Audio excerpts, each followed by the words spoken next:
Bon, pendant que on cherche ma présentation, je voudrais faire remarquer que mon sujet, un petit peu de manière analogue et contraire à celui de Julien ce matin, est un peu en marge des disciplines centrales de cette rencontre, qui vont être la sociologie et non, c'est pas ça que je voulais. Non, c'est les photos. C'est les photos, ça c'est pour moi. Qui sont la science politique, qui sont la sociologie. Julien nous a parlé d'économie, de structure. Moi, je suis un anthropologue et je vais donc avoir une approche un petit peu différente également. Alors, j'ai intitulé la raison pour laquelle cet exposé figure dans ce programme, c'est d'abord pour y faire figurer dans cette mosaïque ethnique qu'est la Volga également les diasporas, c'est-à-dire les groupes qui ne sont pas dans la République qui porte leur nom, et donc je vais vous parler d'Udmurt vivant au Bashkortostan. Alors, vous voyez où il se trouve sur cette carte. Et deuxièmement, j'ai voulu parler d'un phénomène qu'on peut considérer comme un épiphénomène. Il n'en reste pas moins qu'il existe et qu'on a toujours tendance à omettre d'en parler. J'ai remarqué le tableau des religions que Xavier nous a montré et dans lesquelles les religions ethniques des Mari et des Udmurt ne figuraient pas.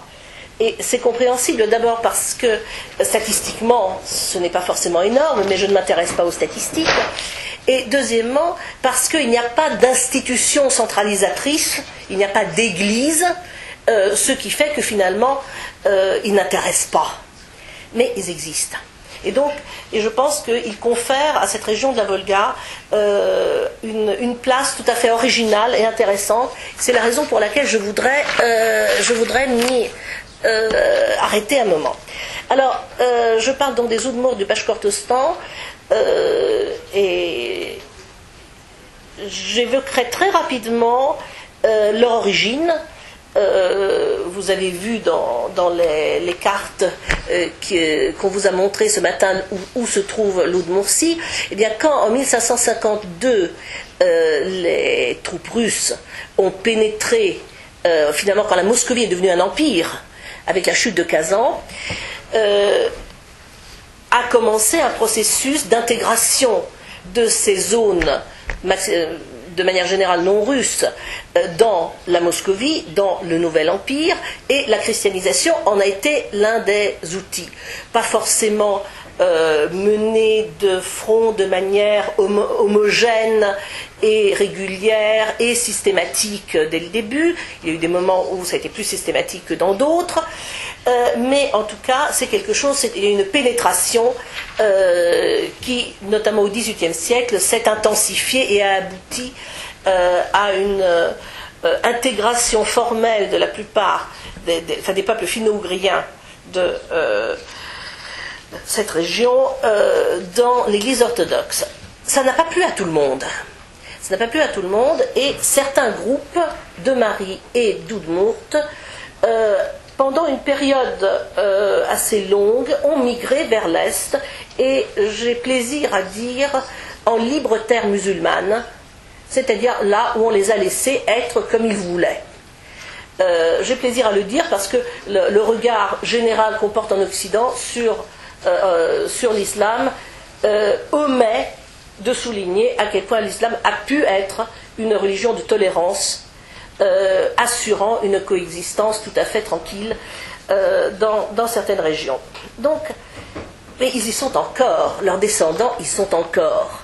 Et vous voyez, là je me suis intéressée, il y a encore des Udmurt au Bashkortostan, il y en a au Tatarstan, il y en a dans la zone de Perm, qui sont toutes des zones contiguës. On les appelle les Udmurt orientaux. Bon, c'est le même cas pour les Mari. Et du coup, c'est vrai que si on faisait une analyse historique rigoureuse, il y aurait certainement une multitude de raisons à leur migration. Toujours est-il qu'aujourd'hui, ce qui reste dans les mémoires, c'est la dimension religieuse, ce dont on parle, ce première chose qu'on vous dit, c'est qu'ils ont fui la christianisation. Ils l'ont fui à tel point que quand des finno-ougristes célèbres au XIXe siècle, au début du XXe siècle, sont allés chez les Udmurts de l'Est, pour faire leur travail de collecte de langue, etc., on les a renvoyés parce qu'on craignait que ce fussent des missionnaires. Donc on a affaire là à une pratique religieuse qui a échappé aux pressions fortes qui se sont exercées dans l'histoire, aussi bien par l'orthodoxie puis par le monde soviétique dans l'histoire, et qui sont caractérisées par une continuité de ces pratiques religieuses. Alors,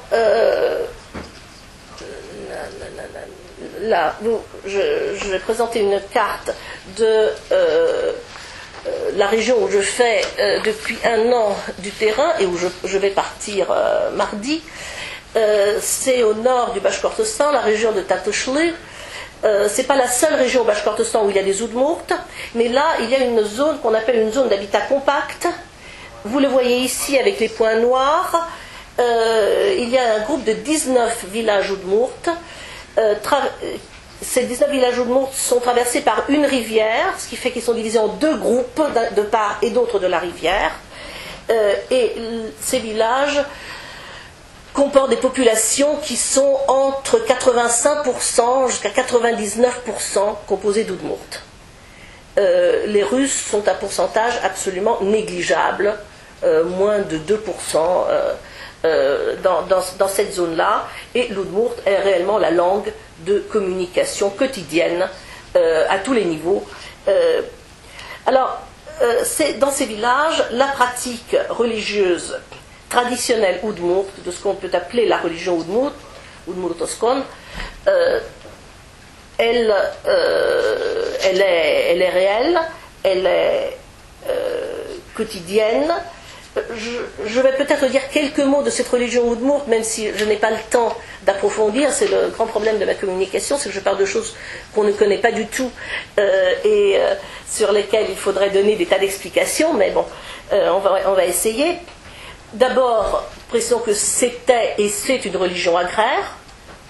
On n'a pas aujourd'hui, en tout cas au Bashkortostan, de pratique urbaine de la religion Udmurt, dans laquelle l'environnement est animé. C'est pour ça que je parle d'animisme de manière peut-être discutable, et en tout cas à sa propre agentivité, avec un Dieu suprême, Inmar, qui regarde le Deus Otiosus des chercheurs et accorde ou n'accorde pas sa faveur.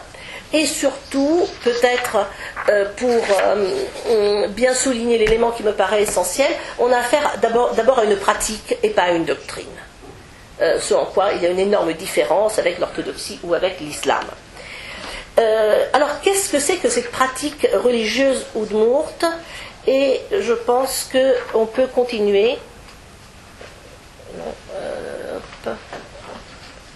Voilà, je ne vous raconterai pas les cérémonies Udmurt, je n'ai pas le temps. En revanche, je vais vous parler de manière générale de ces pratiques, et Sébastien va vous montrer, pour que vous ayez une perception sensorielle de ce dont on parle, va vous montrer les diapositives que j'ai faites au cours d'une et plusieurs cérémonies animistes Udmurt auxquelles j'ai participé au mois de juin de l'année dernière, au mois de décembre de 2013, et auxquelles je vais encore participer dans les semaines qui viennent. Alors, tu peux continuer à faire défiler maintenant, indépendamment de ce que je raconte. En quoi consiste cette pratique religieuse? D'abord, je soulignerai les intermédiaires. Il y a des responsables de ces pratiques religieuses, tu fais défiler, j'ai du mal à dire prêtre en français, ça ne me sonne pas, j'ai pas vraiment trouvé, je dis l'officiant parfois, ça me gêne moins de dire sacrificial priest, mais prêtre ça passe pas. En tout cas, disons ici le voishach, qui est un officiant nommé pas élu par le village comme en Udmurtie, mais nommé par un responsable des cérémonies, le Voshkujo, et donc qui anime les sacrifices. Le demandeur, c'est la communauté villageoise. Au niveau du village, au niveau des deux ensembles de villages, au niveau de toute la région. Et cette communauté villageoise est inclue dans les cérémonies par le fait qu'elle fournit les matières premières, céréales, beurre, animal sacrificiel, et qu'elle récupère le résultat de ces activités, c'est-à-dire un gruau sacré, fait sur la base de la brebis qui a été sacrifiée et puis de ces matériaux fournis par la communauté paysanne. Et les communautés paysannes le reçoivent par une redistribution a posteriori. Le but des cérémonies, c'est s'adresser aux divinités pour leur demander leur faveur, par l'offrande, donc le sacrifice, et par la parole, puisque ces Veshash prononcent des prières, comme vous voyez par exemple sur la diapo qui est en train de défiler. En ce moment, vous verrez d'autres diapositives avec les présents agenouillés. C'est aussi l'une des manifestations des prières. Peut-être une remarque, c'est que la population de ces communautés ne se sent pas du tout concernée ou obligée d'assister à la cérémonie du début jusqu'à la fin. Seules les personnes concernées par les actes sont présentes et l'anthropologue de service. Et puis, juste à la fin, quand le gruau est prêt, effectivement, ceux qui peuvent viennent, les autres, on leur apporte à la maison. Quelques remarques générales sur l'histoire.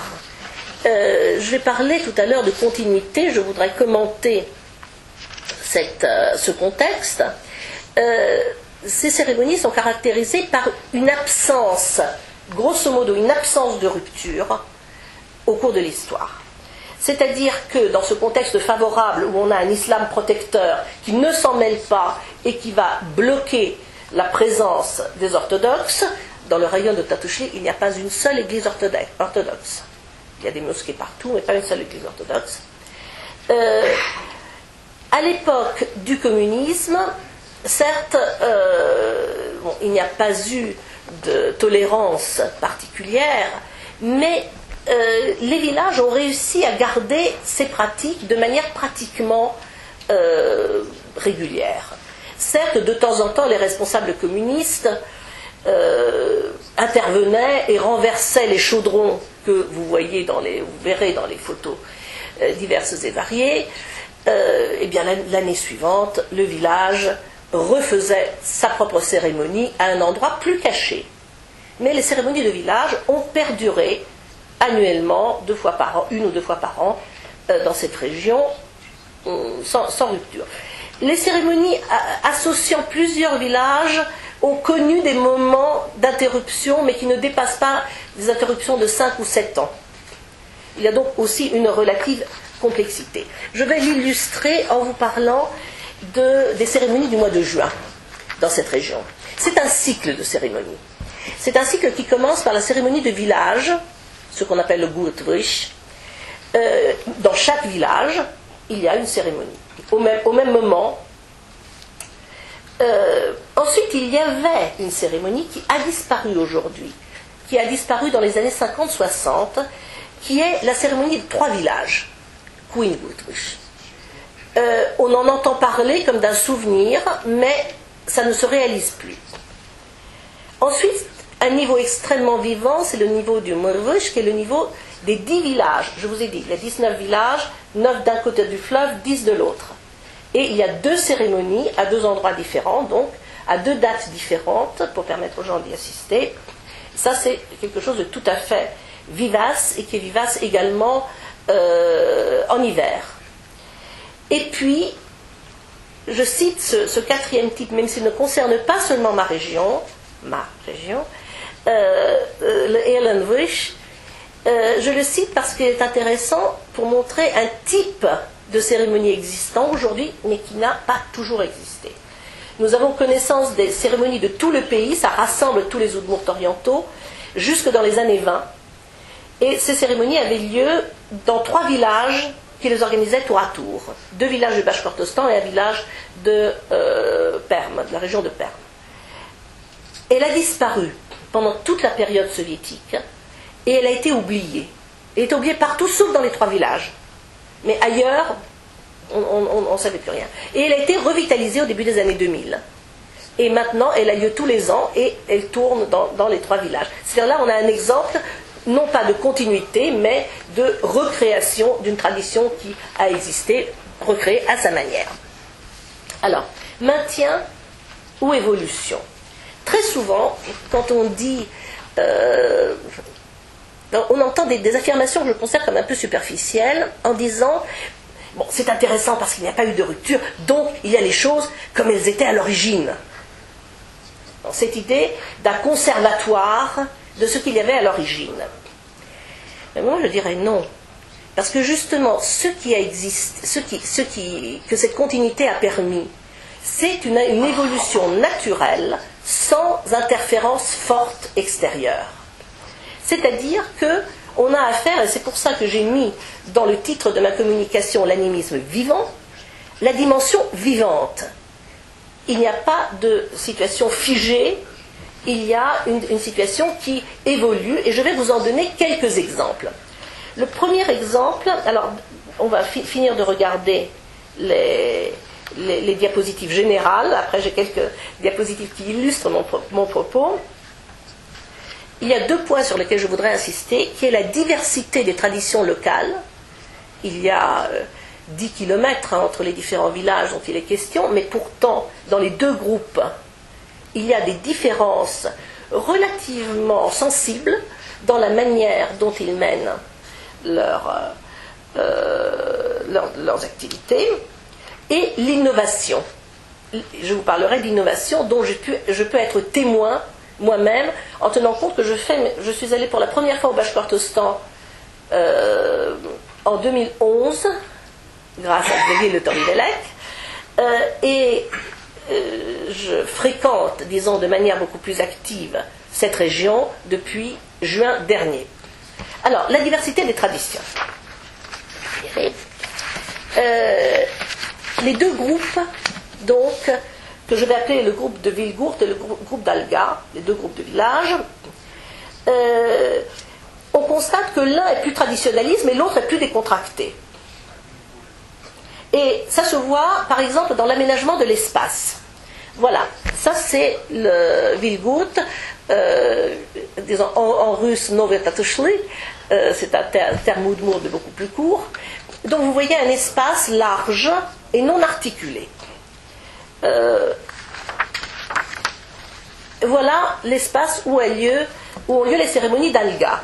Donc un espace articulé, parce que derrière la barrière que vous voyez au fond, il y a l'espace pour les cérémonies. Tu peux passer à la diapo suivante. Voilà, vous avez là quelques photos qui vous montrent l'articulation de l'espace. Donc avec une zone sacrale bien délimitée et une zone où, disons, pour le public.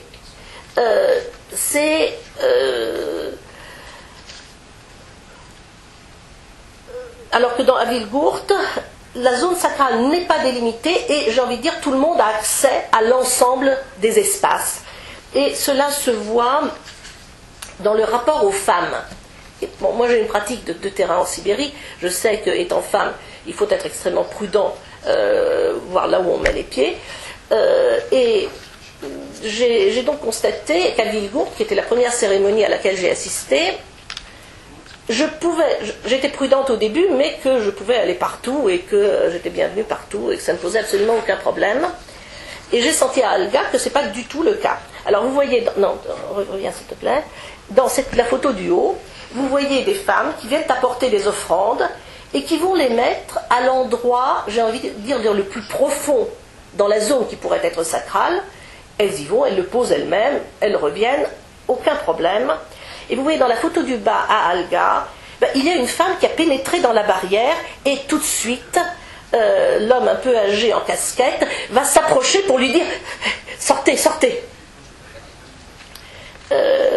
c'est intéressant de voir qu'il y a une personne locale qui commet cette infraction. Ça prouve que cette infraction n'est pas quelque chose de gravissime, mais ça reflète.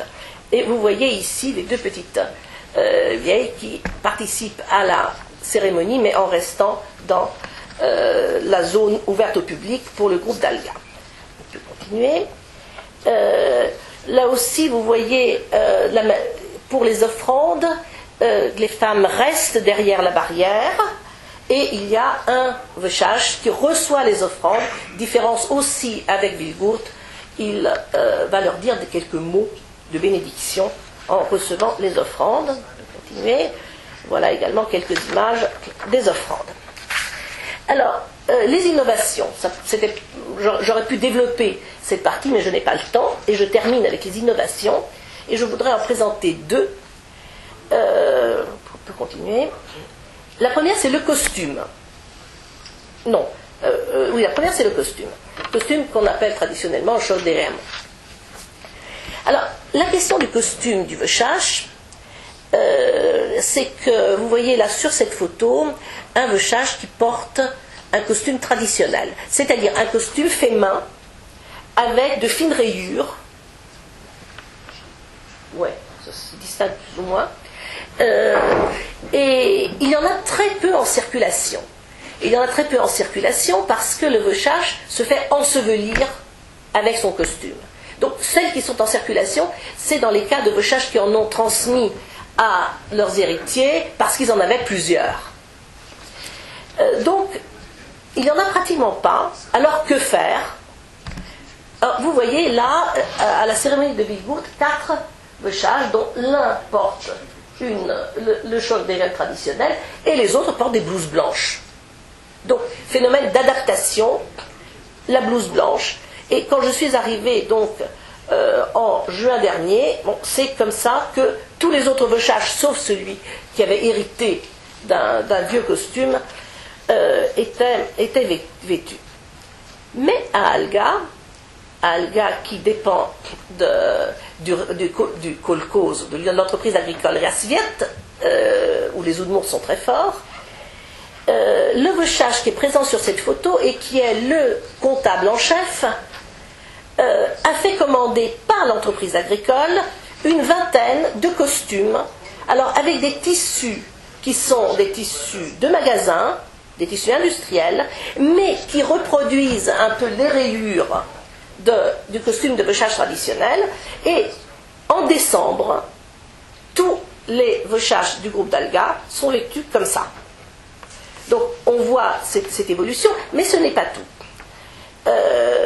Le vechach principal, le plus célèbre, le plus actif aussi, celui qui a un site internet, celui qui intervient sur les forums de jeunes Udmurts pour expliquer des choses des pratiques religieuses Udmurts, Anatoly Galirhanov, qui est aussi un vechach du Bashkortostan, de la région du Yanaoul, lui, il porte un autre costume. Il porte un autre costume qui vient d'Ijevsk, et il se bat aujourd'hui pour introduire une innovation dans le costume du vechach.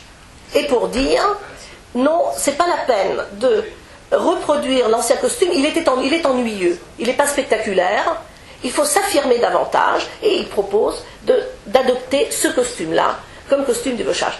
Donc, sans complexe, ça crée des discussions, tout le monde n'est pas d'accord, mais c'est ce que j'appelle vraiment un processus vivant de débat.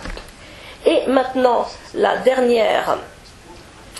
dernier point, et j'en aurai terminé, c'est, on parle toujours j'ai parlé tout le temps des vechach. Qui sont les vechach? Alors au début j'avais quelques photos de vechach.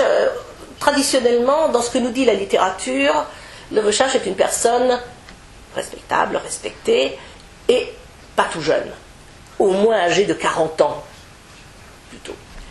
Eh bien, les vechach en charge, les plus respectés, les plus prestigieux, ont décidé que cette pratique traditionnelle, elle n'a pas à s'appliquer aujourd'hui. Et qu'il y a suffisamment de difficultés à trouver des gens qui veulent s'engager pour ne pas mettre de limite d'âge. Et on voit apparaître de plus en plus des vechach jeunes.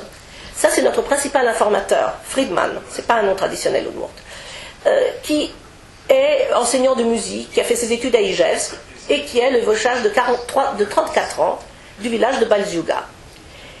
Mais si c'était le seul jeune que nous avons vu en juin, déjà en décembre, dans le groupe d'Alga, il y a 2 jeunes vochaches qui ont opéré. Alyosha, il ne doit pas avoir plus de 25 ans. Il est certainement marié, parce qu'il faut être marié pour être vochache. Il faut être un membre à part entière de la communauté villageoise. Il n'a pas plus de 25 ans. Le prochain. Et Yashka, qui, à la première cérémonie d'Alga en décembre, était présent comme aide, mais à la deuxième cérémonie, il était déjà présent comme vochache. Voilà, alors j'ai terminé. J'ai essayé de rester aussi courte que possible, mais j'espère vous avoir fait sentir à quel point d'abord il y a une existence de ces religions ethniques dans la région de la Volga. Et ce qui me paraît particulièrement important, c'est qu'elles sont vivantes. C'est que ce ne sont pas des conservatoires, ce n'est pas une tentative de récupérer des traditions perdues. Il y a une réelle continuité, il y a une réelle dynamique. Et en cela, je confirme la richesse extraordinaire de cette région. Voilà.